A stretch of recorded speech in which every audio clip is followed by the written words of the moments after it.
Hey, how are you doing today? This is JC Bowman. So good to be with you, and in particular, so glad to have my friend Dr. Sara Morrison with us today. Sara is the executive director of the State Board of Education. The State Board plays an important role in the oversight of K-12 implementation, involved in close partnership with the Department of Education, stakeholders, members of the Tennessee General Assembly. I've known Sara it seems like forever, Sara, and you're just like the nicest person in the world. Just a little bit about you. You're real. I like to try to humanize people, and you're probably seriously the nicest person I know. Oh, And JC. I pay you to say that, right? yeah, I'll check. Uh, no, that is true. You're just kind, and you're always good at explaining and everything. So we've had a lot of members have asked questions of us and everything else. So they submitted some questions to us, and kind of I just thought we'd do a little Q&A. But I know last week you had a big time with the state board, and I love the chair of the state board. Dr. Hargrove is just Lillian is just phenomenal. So I'll let you tell us a little bit about what happened last week, and kind of let you do some talking, and then we'll come back and do some Q&A, and then so with that, Sara, tell us a little bit about what happened last week and what educators Sure. need to know.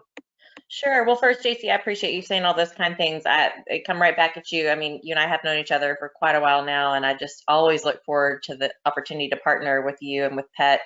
As a former educator myself, teaching high school English, there's nothing more important in this work than the magic that happens between our teachers and students. And it's an understatement to say these last few weeks to a month now have been a real challenge for all of us who care about kids. And so, the work that the state board is doing is just one piece of the puzzle in terms of trying to put all this together in a really uncertain time. So I'm grateful for the chance today to talk with you and share that with your members in terms of some of the questions that we're getting at the state board level, and some of the action that we were able to take last week.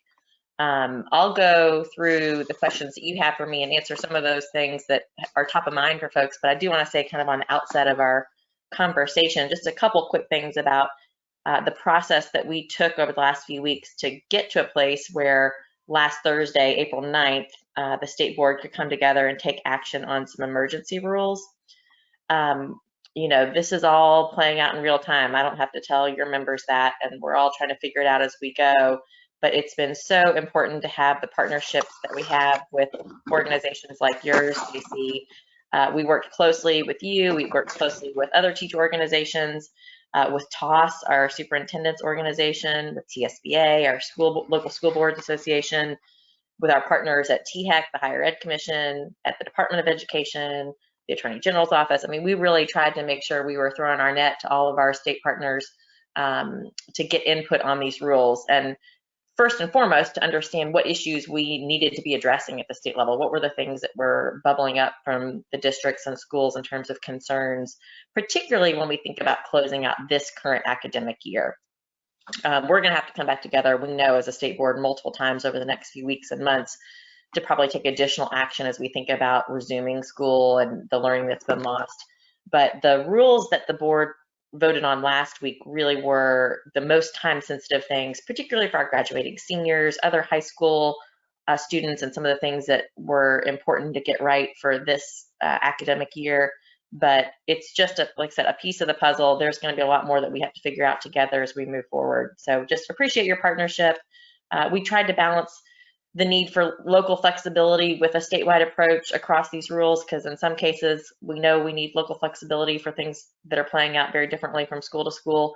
And in other cases, like we'll talk about with state scholarships, we need a consistent approach. So we tried to do that really with an eye towards what's going to be best for students and teachers. And just grateful, like I said, for the chance to go through some of these questions with you today. Sounds good. Thanks for that. And you have a great team, by the way. I'd be remiss if I didn't tell you what a wonderful team you have that work with you. I have a good team as well, but from Nathan, your attorneys are great. Brittany, your general counsel is phenomenal. Elizabeth Tullis, the phenomenal communications director. you got great people. So Thanks, JC. I don't have to tell you, the secret to being a good leader is to have a fantastic team. They make you look good and they're great to work with. And so I'm proud of them and appreciate you saying that. yeah, that's exactly right. So let's get right into it.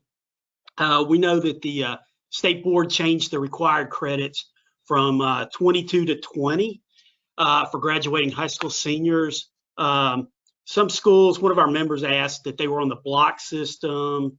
How does that change affect them? Yeah, it's a great question. I'll say that the biggest reason that we changed the credit requirement from 22 to 20 was for those districts who are on a block schedule. I think the back of the envelope math that we did was roughly 5,000 students who potentially had a fourth block course that they might have been a couple days into or may not have started at all. And because of that, we saw a real need to give some flexibility there in terms of the number of credits for this year's graduating seniors in order to graduate. So this just affects the 2019-20 school year and the seniors who were on track to graduate, but it does reduce the credits required from 22 to 20, and that is largely to address those block system schedules. Within that requirement, students still need to have at least 4 math credits, 4 language arts, English credits, 3 science credits, and 2 social studies credits. And in terms of the specific courses required there, you need to look at our high school policy, and I'm happy to give you the link to that for your members in terms of what maths would count, what sciences would count. Social studies normally is 3 credits, so any of the 3 allowable courses would count for those 2 social studies credits. And then that leaves 7 additional high school credits that students would need, and there's no parameters around that. That could be any combination of foreign language, CTE, you name it, as long as it's one of the other high school credits. Yeah, and I think that's fair. And as long as they were on track to graduate, and as long as they were on track and passing, they're fine, right? That's right. That's right. As long as they were on track to pass those courses. I think, and I'm kind of deviating a little bit, and I don't want to scare you, but I think that the thing that I took from the state board, and I think I took this from your members, was that you really were child focused on that, and I really appreciate that. That's, as we know, that's the heart of everything. We got to think about our students and our teachers because it all depends on them. That's exactly. So the second question we had was the SAT and the ACT graduation requirement has been waived. And this had come up from a mother that's always on our board. She wanted to know, when can juniors start doing their retakes? Yes, that's a great question. Well, like you said, the law that passed, which is now called Public Chapter 652, waived the requirement for students in the 11th grade to take the ACT or SAT. We did not get clarity in the law around the retakes for those current juniors, but we are certainly looking forward to advocating on behalf of our current juniors who will soon be seniors, and the ability for them to have a retake option that is paid for by the state next year. That's something that the General Assembly will need to include in their funding, but we certainly plan to advocate for that, though the current legislation is silent on that respect. Okay, that's good to know, and hopefully they'll share that with them. Here's a big question for you. High school students will be assigned grades based on their performance as of March the 20th. Students, that's the day that the governor made his announcement. Students are not permitted to receive a grade lower than what they had on March 20th. However, they can participate in remote learning to improve the grade. We know remote learning can only improve, not lower the grade. Is this correct? That is correct. And this is back to your point about trying to put students first and really do no harm. This was certainly no fault of any student or any educator, and we want to make sure that we are positioning students for success. And so the most fair thing to do seemed to be to say, take the student's grade as of March 20th, can't go any lower than that. But we know our districts across the state in a whole variety of ways are attempting to provide additional learning for students, whether that's in hard copy packets that they drop off or have picked up from the school, or in distance learning, online learning. But any of those opportunities that districts are able to provide could only improve a student's grade. It can't be used in any punitive way. I should specify that's specifically for the purpose of the state's uniform grading scale. And this gets a little bit inside baseball, but for your leaders who have to calculate separate GPAs, they may know that districts have the option to run basically two GPA calculations locally. One is the statewide uniform grading policy, and that's the one where our higher ed partners told us in this instance they really needed a statewide approach to how we calculate grades for the purpose of the Hope Scholarship in particular, but other post-secondary purposes like placement and entrance requirements. That still leaves the districts the ability to calculate a local grading scale for the purpose of other things like, class rank and other, distinctions at the local level. But what we're talking about is for the purpose of that statewide grading scale. And for that purpose, what you said is exactly right. March 20th, take the grade as of then. Any additional learning opportunities can only be used to help the student.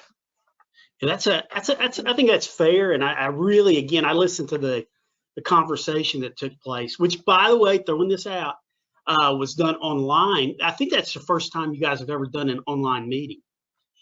And well, it's certainly the first time we've done one like that. I mean, we've done special calls before where our members represent all areas of the state, so it's not always possible on a short timeline to get them in person. But that was certainly a unique online meeting for us. First time we used that platform in that way.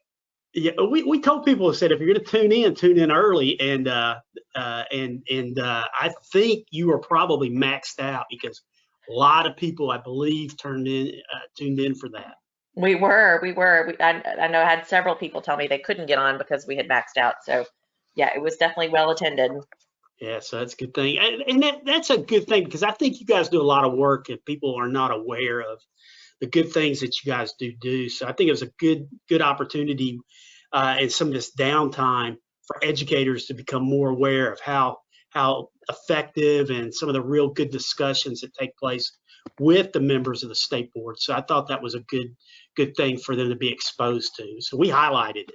Oh, great. Well, we appreciate that. We're lucky to have really student-focused state board members, and I would encourage your members, if they don't know who their state board member is, to go to our website and find out, because I can assure you they want to hear from you. They look forward to having direct communication with teachers whenever possible, and they'd love to come visit your classroom. So just know you have a real ally in your state board member. And I echo that. Districts may take attendance. This was one that I thought was kind of interesting. Districts may take attendance during distance learning, but are not permitted to issue unexcused absences or report truancy if a student fails to participate in distance learning activities. Why would a district even bother with attendance? Yeah. That's the question. Well, the key word there is may take attendance. And I think what I would encourage educators to think about is, this is an evolving situation, but one thing that is becoming increasingly clear is that it's not going to be easily resolved, and it's not going to be completely done and behind us come next school year. And so I fully anticipate that districts and schools are going to need to be planning for other remote learning to happen in the course of the next school year. So I think the biggest reason I would see to take attendance now is to evaluate the effectiveness of the instruction, the engagement, really to gauge the effectiveness of some of these remote learning opportunities that districts are providing. But like you said, in this instance, we don't want to penalize students, so no punitive use of the attendance data could be applied this school year, but it could be really instructive for districts and for educators in terms of understanding what's going to work best in the remote learning space for students as we move forward. Yeah, and I think that's critical, and I like that idea because and I don't mean this in a negative thing. It's kind of a petri dish. We're kind of studying, kind of seeing where we're being successful and where we're not, and how we can improve. I mean, we know that we have, particularly in the rural areas, we have a lot of challenges with technology, but I find this fascinating, and we're going to have a chance to do a autopsy, or at least take a look at what has worked and what hasn't. So I think it's kind of interesting. But I think that's right, and I think when you try to take the glass half full approach, I hope that there will be some learning that extends well beyond this health crisis for us as an education community in terms of how we better personalize learning for students and use technology effectively, because it kind of has forced our hand as a community of educators to think about the role that technology plays and how we can use it for maximum impact. So I agree. I think this is a great time to be studying and understanding better the role that technology can play now, when we have a crisis, but also, ideally in any um, environment in the future. Yeah, that's exactly. Thank you for that answer. One of the things that, also, again, back to we have on our Facebook page, we have a lot of interactive folks from parents who want to know what's going on. So this one came up. Can students still take advanced placement tests to get college credits? So this is going to be obviously under the purview of the College Board, who manages the advanced placement program. But for the purpose of the state kind of decisions around those advanced placement tests, I do want to note for your listeners that the weighted credit courses requiring usually that AP culminating exam, such as AP or IB in this case, students would still be able to get those extra points even if they're not able to take that AP or the IB exam in the 2019-20 school year. So we don't, again, want to penalize those students by not giving them those extra points for those really challenging courses just because they weren't able to take the exam. That Right. said, I've heard from the College Board directly that they are really working hard, like a lot of our testing vendors, to make those exams available to students in a remote setting. And so we're still learning a little bit more about the specifics of those opportunities, but I think your parents in particular and your educators who teach those courses will be wanting to stay very much up to date in terms of the College Board's ability to offer some of those AP tests remotely. And we'll certainly be communicating that out, and the Department of Education will be too. But I think that is coming here very soon. Yes. Well, and as you know, one of the things that we're excited about, we have talked about a pending teacher shortage. We do think we're seeing. I mean, I think this is pretty evident. We're seeing less people go into teaching, and so we have a lot of student teacher members as members. And one of the things that one of our students had emailed, I didn't finish my student teaching. Please confirm. They want to hear it from you, not me. Please confirm that student teachers are to be approved for licensure, even if they didn't complete all of their required student teaching hours. Yes, I hear you, and I will speak to this as clearly as possible, because we certainly have Yes. these folks in mind when we pass the emergency rules with respect to educator prep and those teacher candidates. So a couple things here.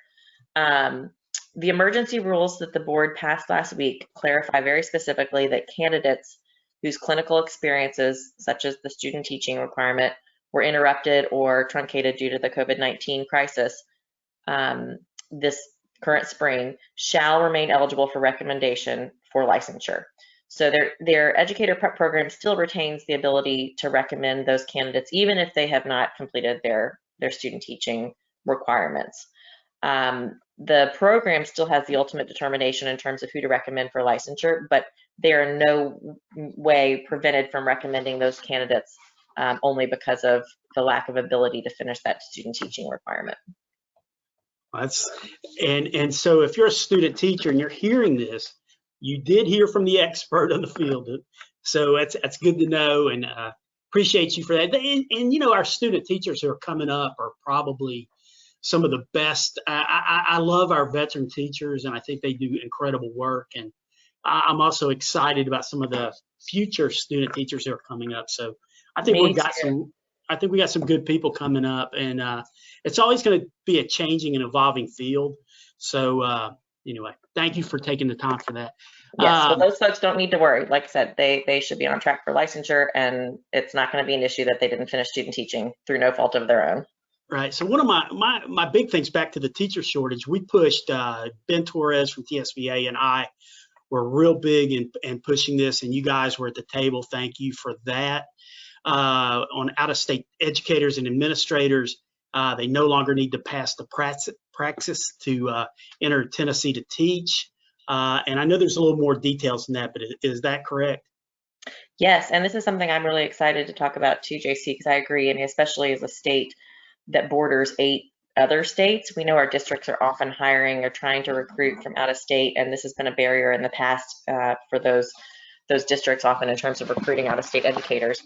But yes, the board passed last week an emergency and a permanent rule that will allow educators or administrators, so teachers or leaders, with a valid license from another state to receive the practitioner teaching license or the instructional leader license in Tennessee without passing the praxis, as long as the educator meets a few conditions set forth in the rule. But basically, they do not have to take the state tests in order to qualify for that license now.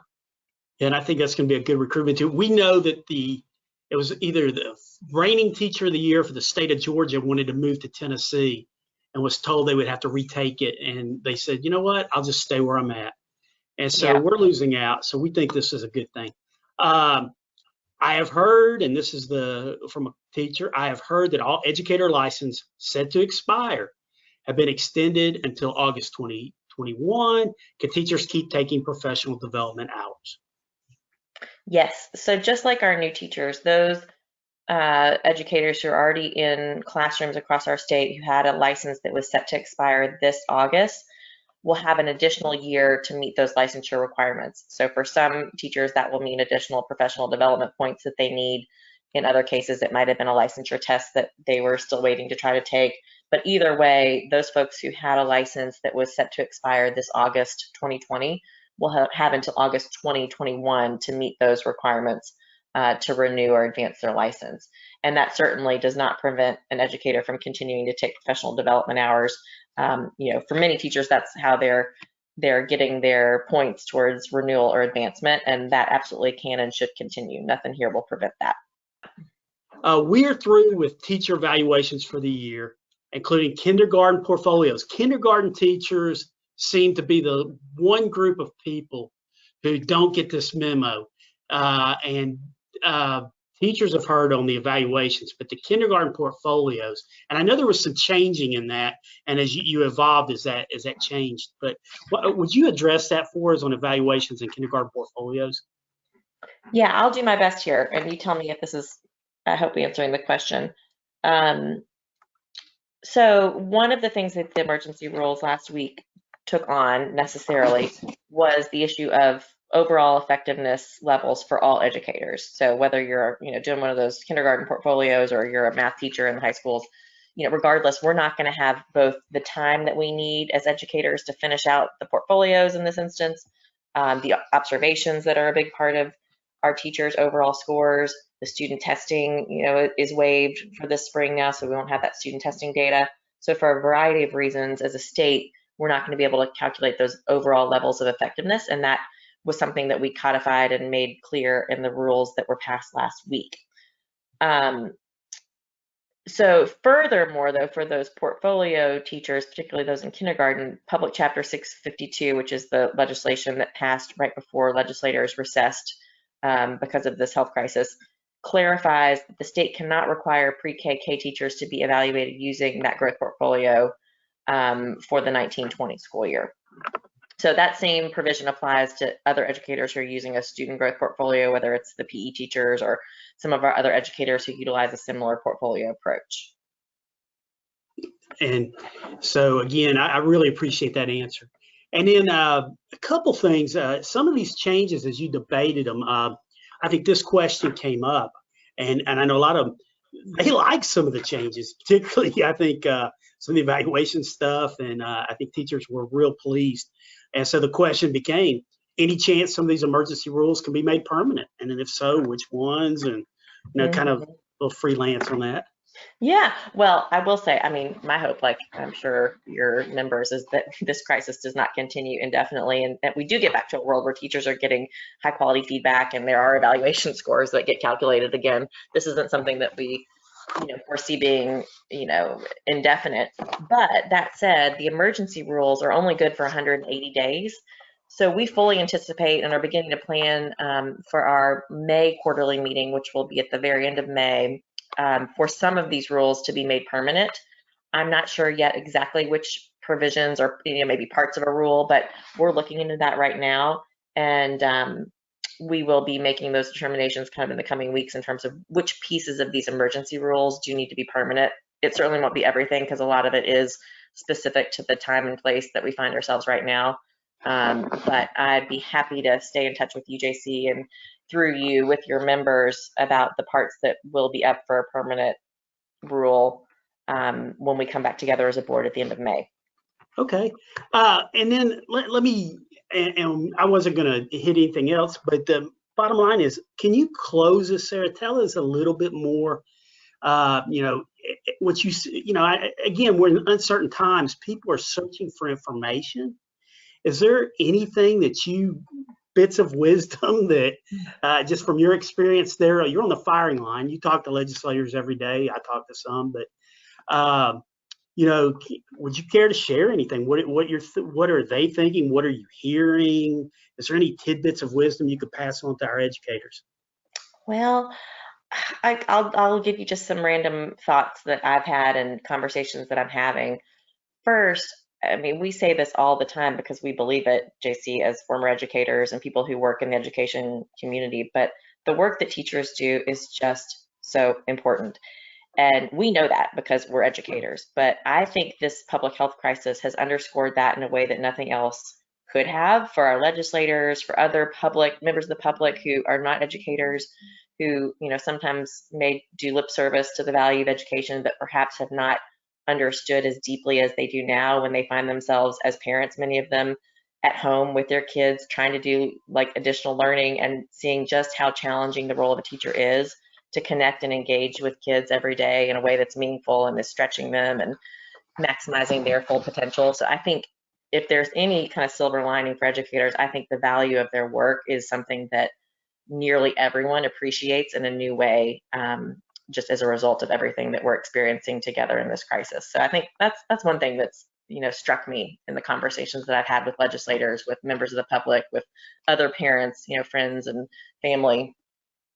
I think the other is something that we began to touch on earlier in our conversation, but I hope that this will be an opportunity for us as educators to reimagine, in some cases, the way we deliver education, because I think we knew that technology could and should and will continue to play a bigger role in the way that we think about delivering personalized instruction for our children. But I think this is forcing our hand to maybe even get ahead of that a bit more than we might have otherwise. And I think there's some real opportunity there coming out of this crisis to take some of the things that we're learning and apply them more broadly and more indefinitely in terms of how education looks in the future. So I look forward to thinking with your members and with you about sort of some of the things that we're learning in terms of personalizing education and the role technology can play.